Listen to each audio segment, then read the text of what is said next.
বানরের কথা পাওয়া যায়, বিরাট বড় ডাক্তার হয়ে গেছে। শাইখুল আজম হযরত মাওলানা এজাজ আলী সাহেব রহমতুল্লাহি আলাইহির ঘটনা আছে। আমরা এই ঘটনা আমার আম্মাজির কাছে শুনছি, আব্বাজির কাছে শুনছি। দারুল উলুম দেওবন্দের মধ্যে বানরের উপদ্রবে উনি বিরক্ত হইয়া আটার মধ্যে বিষ মিশাইছে, এমন বিষ যেগুলির মধ্যে আলাদা কোনো স্মেল নাই, গন্ধ নাই। আর সেই বিষ দিয়া বিষ মিশানো যে সমস্ত আটা, এগুলি দিয়া রুটি বানাইছে। সেখানের মধ্যে ছাদের উপরে যখন ছড়াইয়া দিছে, একটা বানরও একটা রুটি খাইল না। পরবর্তীতে বলা হয়েছে এদের একটা সর্দার আসছে, সকল বানরকে একত্রিত করছে। সকল বানরকে একত্রিত করার পরে ইফতারের মধ্যে ছাত্ররা তবলিগ জামাতের মধ্যে খাবারের মধ্যে তবলিগের সাথীরা যেইভাবে বসে সেইভাবে বসাইছে। আর কোত্থেকে একটা জঙ্গল থেকে গাছ নিয়ে আসছে, আব্বাজি বলতেন যে এটা সিটকির ডালের মতো, এটা নিয়ে আসছে মেসওয়াকের মতো ভাঙ্গা ভাঙ্গা দিছে।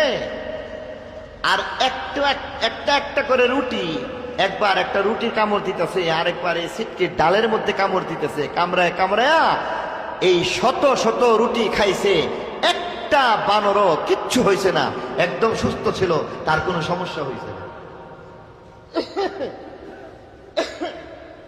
তাহলে ডাক্তার হইতে পারলেই মানুষ এমনটা বলা যায় না, বরং এই ডাক্তারি গুণ জীবজন্তুর মধ্যে আছে না নাই? সিংহের ঘটনা আছে, লম্বা ঘটনা কইতাম না। এই পর্যন্ত এমন কোন ঔষধ পাওয়া যায় নাই যে বুড়া মানুষকে জোয়ান বানায় ফেলবে। সিংহ বুড়া মানুষকে জোয়ান বানায় ফেলে, এমন ঔষধ আবিষ্কার করতে পারছে। তাহলে ডাক্তার হইতে পারলে যদি মানুষ হওয়া যাইত, তাহলে এমন মানুষ কিন্তু জীবজন্তু হয়ে যায়।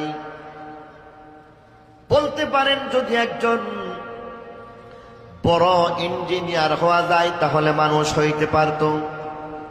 তাহলে বাবুই পাখি বড় ইঞ্জিনিয়ার, যে কিনা এমন ভাবে এত সুন্দর ডিজাইন করা ঘর বানাইল, যেখানের মধ্যে ড্রয়িং রুম, বেডরুম বানাইল, যেখানের মধ্যে আবার একটা এমন লন বানাইল, যেখানের মধ্যে তারা এমন ভাবে বিকাল বেলা জামাই বউ দুইজন যেন গল্প করতে পারে সেই ব্যবস্থা পর্যন্ত রাখে।